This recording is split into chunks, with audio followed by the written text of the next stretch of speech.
Bom, vamos então falar do Supremo Tribunal Federal, que retomou hoje, o julgamento sobre a restrição do foro privilegiado para deputados federais e senadores. 6 ministros concordaram com a tese de Barroso, de que o foro deve ser limitado, aos crimes praticados no exercício do mandato e em função do cargo. Alexandre de Moraes, Dias Toffoli, Ricardo Lewandowski e Gilmar Mendes concordaram em parte. Para eles, a prerrogativa deveria valer para crimes cometidos a partir da diplomação dos parlamentares, independentemente de terem relação ou não com o cargo. Gilmar votou agora há pouco e defendeu que se acabe com o foro privilegiado de todos os juízes, promotores, procuradores, além dos políticos. No início da sessão, o Dias Toffoli já havia feito uma proposta parecida. Ele pediu para fazer um ajuste em seu voto e sugeriu que o Supremo estenda a todas as autoridades, e não só deputados e senadores, a restrição ao foro privilegiado. No fim, venceu, viu, Vera, a tese do Barroso. O que você achou do resultado desse julgamento e dessa proposta de acabar com o foro para todo mundo? Vai lá. É uma posição estranha essa do ministro Gilmar Mendes e também a do ministro Dias Toffoli. O Gilmar chegou a dizer que acha inconstitucional o Supremo se debruçar sobre essa matéria. Ele disse com todas as letras e várias vezes, levou vários juristas ao seu voto, etc., para dizer por que isso era uma questão legislativa e não do Supremo, algo que até a gente concorda aqui na essência. É realmente para mudar o foro, para que ele acabe de uma vez, para que ele seja regulamentado para todas as autoridades, o ideal seria uma emenda constitucional. Então, por que diabos o ministro Gilmar Mendes vota a favor depois de espinafrar o negócio? É só para não ficar vencido por 10-1? É esse tipo de coisa que eu não entendo, e isso é incoerente. Isso não ajuda o debate. Você passa horas lendo um voto exaustivo, em que você espinafra todo mundo para dizer que o negócio é inconstitucional, que se está praticando um retrocesso, que isso vai ser pior, que a culpa da falta de justiça no Brasil não é do Supremo, e sim das condições precárias da justiça de primeira instância lá do Piauí. E aí no final você vai e vota a favor do negócio.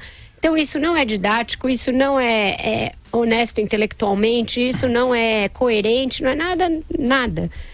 Eu só vejo o ministro Gilmar Mendes se isolando a cada dia mais na corte. Hoje ele conseguiu comprar briga até com o Alexandre de Moraes. Saiu em defesa das outras instâncias do judiciário, dizendo que não podem passar a ser do dia para a noite as culpadas pelas mazelas da justiça brasileira.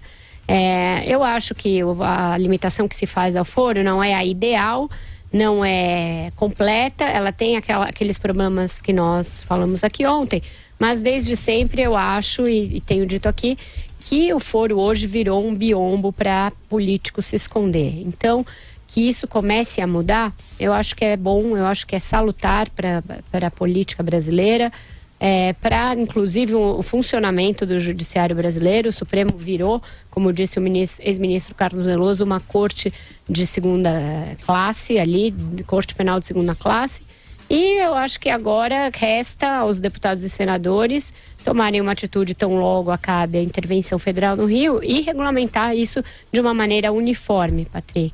Como o Andreasa tinha dito, inclusive ontem aqui ao vivo aqui no estúdio. Ô Andreasa, o que você achou do resultado do julgamento e hoje do voto aí do Gilmar Mendes? Na verdade foi uma overdose de Gilmar, né? Um voto, acho que, quanto tempo, Vera? Acho que mais de 2 horas, né? Quase 3 horas de Gilmar. Vai lá.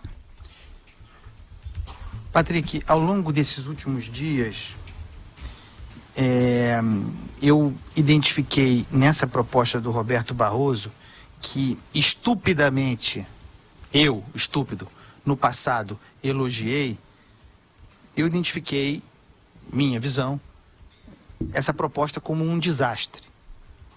Ela tinha uma falácia na origem, a ideia de que a restrição de foro, nesse caso, para parlamentares federais, senadores e deputados federais exclusivamente, são 594, que essa restrição, esse novo modelo, isso comprado, veiculado e dito, seria um grande avanço contra a impunidade. Será 594? Num universo de milhares de indivíduos com prerrogativa de foro. no Brasil. Milhares. Inclusive, alguns garantidos por constituições estaduais. Já era um desastre, falamos muito aqui nesse programa, que essa proposta tivesse origem numa questão de ordem, mas ainda que não, que tivesse origem no Supremo Tribunal Federal, uma matéria que é obviamente legislativa. Qual é a consequência disso? Olha a disfuncionalidade do que se decidiu hoje. Porque houve a chance de se estender essa decisão para todos aqueles com cargos públicos com algum nível de foro. E seria o correto. Mas não. Optou-se por restringir exclusivamente a 594 indivíduos eleitos pela população brasileira. No entanto, é a criminalização da política. Por quê? Gente que faz concurso, procurador, promotor, membro de tribunal de contas, todos os juízes têm lá garantidos para si algum nível de foro. Deputados estaduais têm em alguns estados, vereadores têm. Olha a disfuncionalidade disso. Quem não tem agora, doravante, nesse momento? Deputados federais e senadores. É ou não é? Podem vibrar à vontade. É ou não é a criminalização da atividade política? É claro que é. Olha, nesse momento agora, olhem o poder conferido, por exemplo, ao Ministério Público e aos juízes, os mais variados, frente aos parlamentares federais. Com foro restrito, com prerrogativa restrita, estamos de acordo que precisa haver uma restrição. Mas exclusiva para esses 594, tratados Brasil adentro, Brasil afora como bandidos? E mais, essa decisão criada pelo Roberto Barroso, que tem esse perigo contido na ideia de que dos crimes cometidos em função ou não do cargo, um projeto dele, pessoal, que pretendia, é disso que se trata, desanuviar a Suprema Corte de processos criminais, na verdade, potencialmente traz problemas.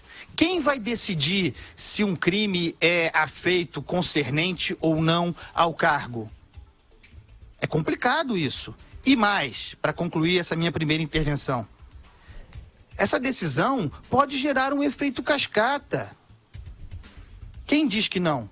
Por que essa decisão de hoje não pode ser aplicada discricionariamente por juízes de primeira instância contra quem quer que seja, contra um deputado ou um vereador? Complicado, hein? O Marcelo Madureira, qual que é a tua visão sobre a decisão de hoje? E você acha que é, como disse o Andreasa, a criminalização da política essa decisão? Pois é, Marcelo Madureira, um pacato cidadão brasileiro, está achando complicadíssimo entender essa inana toda, né? Prestei uma máxima atenção ao que o Andreasa acabou de falar, tentou ser o mais claro possível, não tenho a menor dúvida disso, mesmo assim estou cheio de dúvidas, né? Eu acho assim, enquanto cidadão brasileiro, quero pensar, como colocou a Vera, a política deixará de ser valha-couto, esconderijo, furna, para que pessoas, né, meliantes, né, bandidos, nos seus mandatos cometam crimes. Isso aqui é a questão. Agora, realmente a dúvida, pelo que eu entendi, é na extensão, né? Qual é o universo, né, a quem você pode e por quê, né, atribuir digamos assim, esse benefício do foro privilegiado. Confesso que permaneço da mesma, né? Talvez eu tenha que escutar o Andreasa ainda na reprise do programa na internet para poder melhor. É extremamente confuso. Não sei. Aí, portanto, o grande perigo é criminalizar a política. Essa é uma preocupação seríssima, importantíssima. Há que se não misturar, né, no Brasil, nos últimos tempos, nos últimos anos, por uma obra justamente da nossa classe política, se criou uma espécie de simbiose, né, entre crime e política.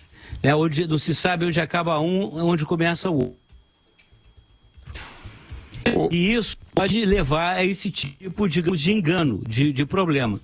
Eu espero que aqui ao longo da nossa conversa a gente possa clarificar um pouco isso, aonde que estaria realmente esse perigo, Andreasa. Agora, só para concluir, eu não gostei da ironia, Andreasa, sobre a intervenção, né, o voto do ministro Gilmar Mendes, quando eu, também um pacato cidadão brasileiro, eu tive o prazer de escutar mais de 2 horas de voto, um voto caudaloso, untuoso, presunçoso, insosso, que levou às últimas consequências o bacharelismo terceiro-mundista, tão característico da nossa justiça, Andreasa. Você tem que aprender a dar valor a isso, André. Ô Vera, eu queria ouvir, a partir do que disse o Andreasa e agora o Madhu também, o que você acha dessa questão, que é a criminalização da política, essa decisão de hoje? O Andreasa falou um pouquinho numa proposta, que essa proposta do Barroso, no primeiro momento ele concordou, mas hoje acha um desastre. Eu concordo com uma parte do que disse o Andreasa e discordo de outra. Eu concordo quando ele diz que isso cria uma situação de desbalanceamento. Ficam sujeitos ao foro sem restrições, um monte de autoridades, deputados e senadores passam a ter uma restrição. Então isso claramente é um desequilíbrio, fere o princípio de uma isonomia e certamente será questionado. Em defesa da sua tese, o ministro Barroso disse que se abriu uma discussão para rever um privilégio que não cabe mais e que a partir de agora as outras autoridades vão se adequar a este novo modelo. Então, eu concordo com ele quanto à disfuncionalidade do modelo proposto. Acho que a proposta do Toffoli era mais razoável nesse sentido.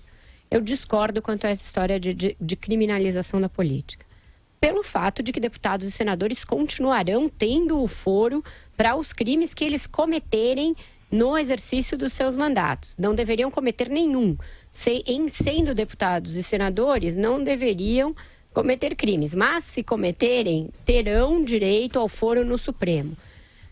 Aos crimes anteriores que eles tiverem cometido e ainda assim tiverem sido eleitos, vão responder à justiça de primeiro grau, como vários outros ex-políticos importantes estão respondendo. Um presidente da República está respondendo a um juízo de primeiro grau, um ex-presidente da Câmara, ex-ministros, toda a sorte de políticos. Portanto, a criminalização da política é a mesma, tendo eles um mandato ou não. O problema é que o mandato e o foro estavam servindo para uma delonga excessiva na prestação dessa mesma justiça. A criminalização é anterior a quem vai julgar. As pessoas estão cometendo os crimes. A criminalização existe, esses crimes estão sendo investigados. A discussão é em que guichê essas pessoas serão julgadas. Claramente e certamente, a primeira instância tem sido mais célere em julgar esse tipo de caso, principalmente, notadamente, a primeira instância da Justiça Federal, que é a quem cabe julgar casos do colarinho branco, crimes do colarinho branco. Portanto, eu acho que nesse aspecto, isso é positivo. Você tira do Supremo essa missão de ser um tribunal penal para a qual ele não tem a menor vocação e não tem o menor aparelhamento, faz com que ele volte a ser, na maior parte do tempo, uma corte para discutir questões constitucionais e faz com que deputados e senadores que tenham cometido crimes antes do mandato, ainda vai ficar um pessoal ali. O pessoal vai continuar pendurado ali. Os que cometerem crimes durante, que forem reeleitos, por exemplo, continuam ali. Quem perdeu o mandato agora nas urnas porque as pessoas entenderam que praticaram crimes e que cometeram ilícitos e não merecem ser reeleitos, portanto, o auge da democracia, aí esses vão se entender com o juízo de primeiro grau. Ok, eu acho isso ok. Eu acho que deveria ser para todos assim, não só deputados e senadores. Uma coisa, Andreasa? já falei aqui claramente muitas vezes, eu sou a favor da revisão do foro. Acho que isso foi criado conforme existe hoje, conforme existia até hoje para senadores e deputados, foi criado com uma finalidade de um tempo que passou.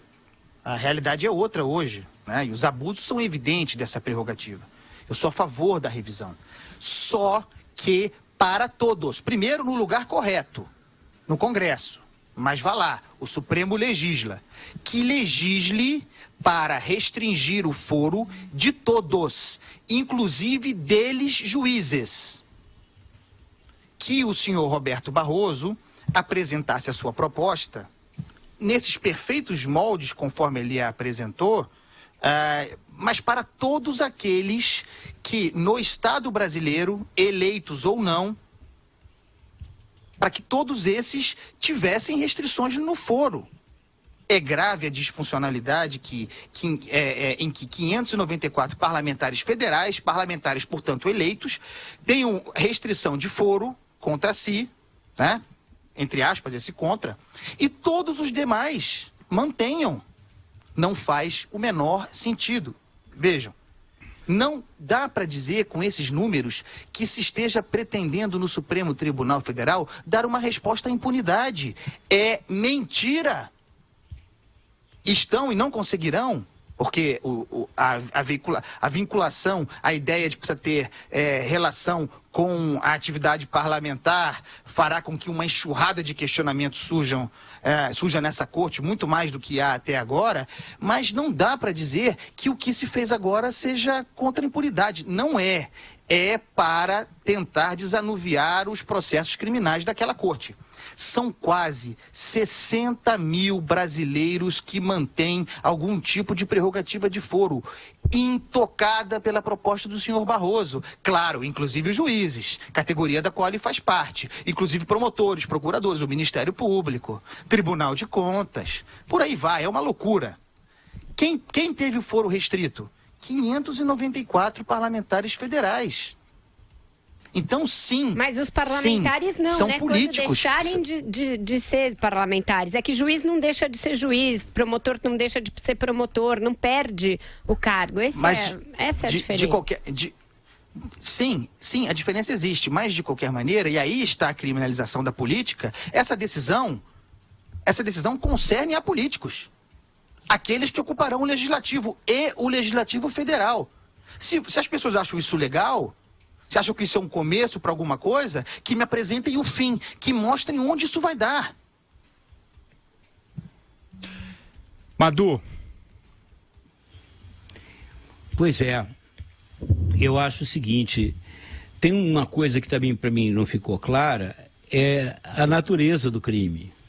Se, como ficou, independente da natureza do crime, a pessoa tem direito ao foro privilegiado, quer dizer... Não, isso era o que o Toffoli queria. Como disse o Andreas... Agora só para crimes que tenham a ver com o mandato. Isso, exato. Tem algum se ele matar uma pessoa, ele vai responder lá na primeira instância.